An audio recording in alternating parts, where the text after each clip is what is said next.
Hello, my karmically connected friend. Have you ever stood silently in front of the mirror early in the morning and suddenly been startled to realize that the person in the mirror no longer seems to be you? You see glimpses of white hair, deep wrinkles around your eyes, and skin that is no longer vibrant with life. In that moment, a subtle sadness and an invisible fear creep into your mind. We fear change. We fear that we are losing our most brilliant years and are gradually sliding into decline. But my dear friend, please pause for a moment to listen to the compassionate voice of the Buddha. He taught that suffering does not come from the fact that we age, for that is the inevitable law of nature. True suffering comes from our resistance to that law. We suffer because we constantly look back at spring while winter is knocking at the door. The fiercest battle is not the battle with time, but the battle with our own mind that refuses to let go. Today, I invite you to sit down with a warm cup of tea and contemplate 5 truths, or rather, 5 realities about old age. They may sound harsh at first, but if deeply understood, these very truths will be the golden keys to liberating your soul, helping you find serenity and self-sovereignty amidst the impermanent flow of life. Lesson 1. You will be forgotten faster than you think. Let us step into the first lesson, a truth that may sting our ego but carries tremendous power for liberation. It is the fact that you will be forgotten faster than you think, and that is perfectly okay. Deep in our hearts, humans always carry a fear of nothingness. We spend our lives building reputation, accumulating wealth, and asserting status with the hope that we will leave an everlasting mark, that the world will forever remember our name. But please look out at the vast ocean. Observe the waves. A wave rises, majestic and powerful, then crashes on the shore and dissolves back into the sea. That wave is not lost. It merely returns to its essence, which is water. It no longer holds the form or the name of a wave. Human life is exactly the same. Birth and death are an unending natural dance. Our attempt to cling to our name is like a wave trying to maintain its shape after hitting the shore. It is an impossibility. To understand the principle of non-self, Vongha, more deeply, listen to the story of an old monk and the river. The story goes that a monk lived in seclusion by a fierce river. Throughout his life, he diligently rowed his boat, safely transporting thousands of people across the river during storms. He took no money and gave no name. Many years after he passed away, no one remembered his name, nor what his face looked like. But whenever someone in the village returned home safely, people still mentioned that ferry landing with deep gratitude. The monk's name had drifted away with the current, but his compassion and his actions had merged into the life of countless generations. Try asking yourself if you remember the full name of your ancestor 5 generations ago. Probably not. But your current life, your breath right now, is a continuation of theirs. You don't need to be remembered by name to be meaningful. Your presence is already woven into this great tapestry of the universe. When you realize that you will eventually be forgotten, you will shed the burden of having to perform for the world. You will stop worrying about what others think of you. You will begin to live more authentically. The true legacy is not a name carved on a cold tombstone, but the warmth you leave behind in the hearts of those around you. It is the smile you give to a stranger, the patience you offer your children, the hand you extend to lift someone who has fallen.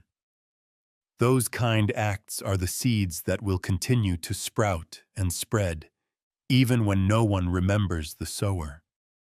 Therefore, Do not be afraid of being forgotten. Be afraid of living a life without having sown any love.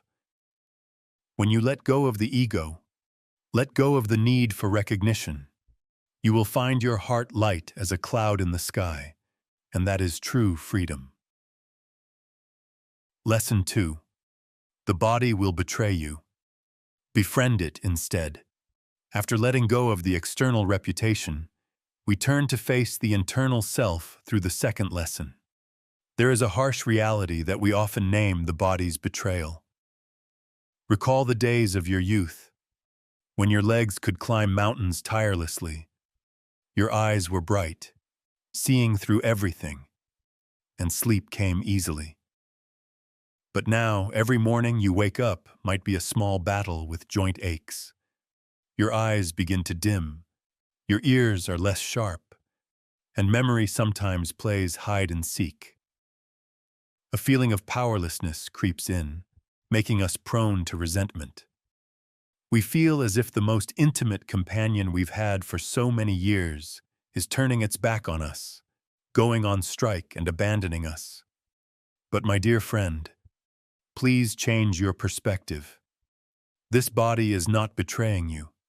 It is merely following the natural law of formation, existence, decay, and disintegration. Thun, true, Huai, diet. Imagine your body as like an ancient ceramic vase. Enduring years of weathering rain and sun, the vase begins to show cracks. It is no longer shiny and perfect like the day it was made, but those very cracks are evidence that it has fully lived its mission of containing and nurturing. A cracked vase can still be used to water flowers, and the water flowing through the cracks can still nourish life. Instead of resenting your aging body, learn to befriend it and be grateful for it. Place your hands on your aching legs and silently thank them for carrying you through thousands of miles of life's journey, for helping you stand firm against countless storms. Thank your dimming eyes for letting you see the faces of your loved ones and the beauty of the world for so many years. Thank your heart for still beating tirelessly in your chest, even though you have never asked it to. The aches and frailty of old age are actually a gentle reminder from the body. It is telling you that it is time to slow down. It is time to let go of some burdens and turn back to take more care of yourself. Instead of forcing your body to work like the machine of your youth, listen to its need for rest. Treat it with gentleness and patience, the way you would care for a child or a lifelong intimate friend.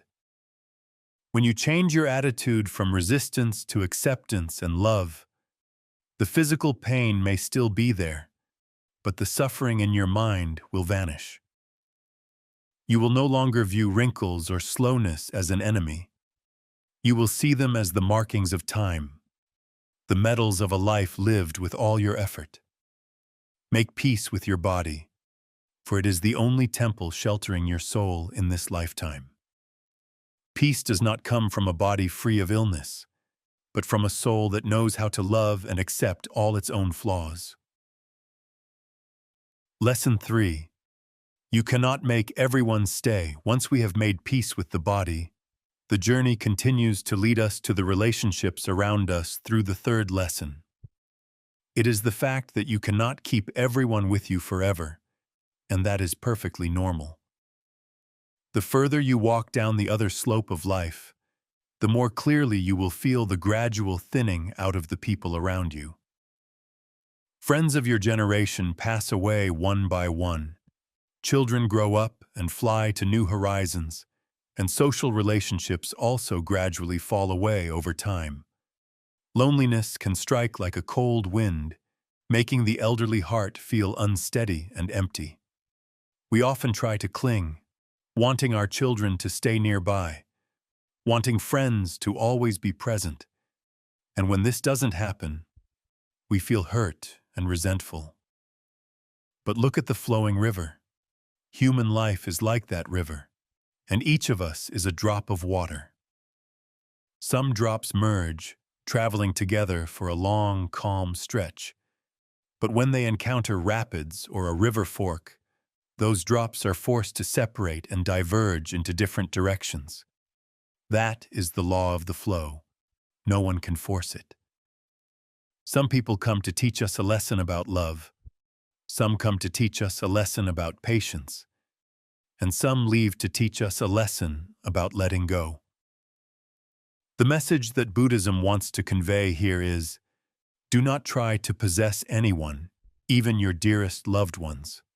True love is not bondage or possession, but freedom. Instead of suffering over the leaving, deeply cherish the people who are still by your side right now. Dedicate your full attention to the present conversations, the present hand-holding.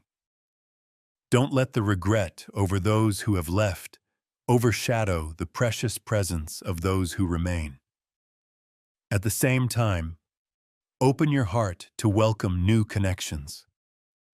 Don't close the door of your heart just out of fear of separation. A new acquaintance, a neighbor, or even a puppy can bring joy and warmth. When you understand that every meeting and parting is due to karmic affinity, you will no longer feel heavy with resentment. You will learn to smile and wish well for those who leave and happily welcome the new things that are coming. That self-sovereign mindset will transform loneliness into serene stillness, helping you enjoy old age fully without depending on the presence of anyone else. Lesson 4. Accept that you are no longer young. And that is a gift. The fourth lesson brings us to face an invisible but heavy pressure of modern society: the obsession with youth. We live in a world that glorifies ageless beauty, where wrinkles are treated as enemies to be erased, and gray hair is seen as a sign of decay. We are indoctrinated with the idea that aging is ugly, that it means losing value. Because of this, many people throw themselves into a desperate race to cling to youth, only to reap exhaustion and low self-esteem. But this is the moment we need a more awakened perspective. Trying to cling to youth when the autumn of life has arrived is a mistake that causes suffering. Look at the cherry blossom. It is brilliantly beautiful, fragile, and captivating, but that beauty only lasts for a few short days and then fades in the wind. That is the beauty of youth. But look at the ancient pine tree or cypress standing majestically on the cliff face. Its trunk is rough and gnarled, bearing the marks of wind, frost, and storms. It does not have the smoothness of the cherry blossom, but it carries a different kind of beauty. It is the beauty of experience, of resilience, and of steadfastness that no young flower can compare to. Your old age also carries the beauty of that ancient pine tree. Be proud of the wrinkles on your face. Do not hide them. Each wrinkle around your eyes is the trace of thousands of smiles you have given. Each wrinkle on your forehead is a testament to the worries and burdens you have carried for your family. Gray hair is the crown of wisdom and life experience that time has bestowed. That is the glorious history of your life, proof that you have lived, loved, fought, and overcome. Accepting that you are no longer young is not surrender, but ultimate maturity.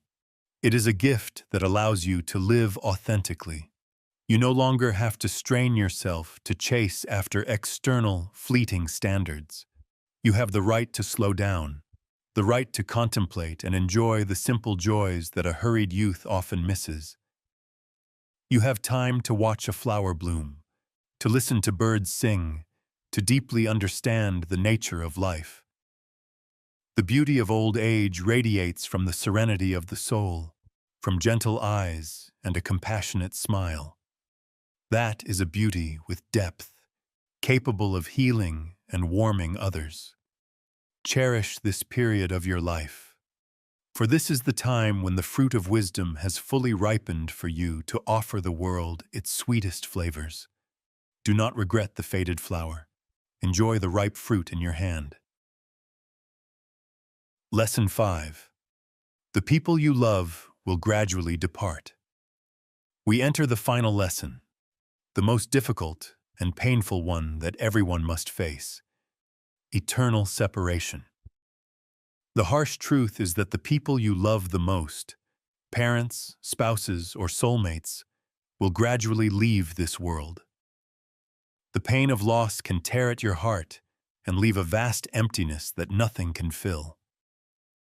In Buddhist scriptures, there is the story of Kisa Gotami. She was driven mad with grief when her only son died. She carried the child's body everywhere, begging for medicine to bring him back to life. Finally, she came to the Buddha. He told her to find a handful of mustard seeds from a family that had never experienced death, and he would prepare the medicine. Kisa Gotami went knocking on every door, from the rich to the poor. Everyone was willing to give her mustard seeds, but when she asked if anyone in the house had ever died, the answer was always yes. One house had lost parents, another had lost children or a spouse. Finally, she realized a shocking truth. Death is the universal law of all things. No one can escape it. Her pain was not unique, but the shared sorrow of human existence. That realization did not make the pain vanish instantly, but it brought calm to her mind. She understood that life and death are like two sides of a single hand, inseparable. However, Buddhism also reveals to us an immensely beautiful, comforting truth. The physical body may disintegrate, but love is eternal. Your loved ones depart, but they do not completely disappear. They still live in your beautiful memories. They live in the habits, the teachings they left behind. They live in the very blood flowing in your veins. Love does not die when the heart stops beating. It transforms into another, more sacred form. Instead of drowning in sorrow, turn your longing into action. Live well the part of life that person did not fully complete. Fulfill their unfinished dreams. Love the people around you with a more open heart, the way they loved you. Every time you perform a kind deed, dedicate that merit to the departed. Every time you smile happily, believe that they are also smiling with you somewhere. The connection between loving souls transcends both space and time. When you understand this, you will see that death is not the end, but a transition. The fear of separation will give way to gratitude for having shared a journey together in this lifetime. Cherish every present moment with your loved ones, so that when impermanence arrives, you will have no regrets.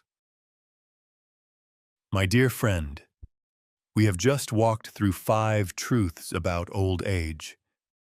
These things may sound sad at first, but when you look deeply into their essence, you will see they are the path to freedom. Old age is not a process of losing things, but a process of gaining. You gain experience, you gain compassion, you gain wisdom, and you gain a stillness that a noisy youth could never possess. Stop fighting time, lay down your weapons, and let the river of life carry you gently. Accept all changes with gratitude. Live fully in every breath, every cup of tea, every smile right now. Happiness is not found in the past that has passed or the future that has not yet come. It is right here, in your serene state of mind.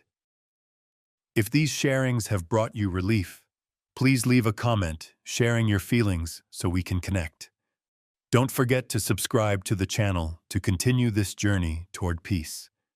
I wish you truly fulfilling final years with peace in body and mind. Goodbye. and I hope to see you in the next videos.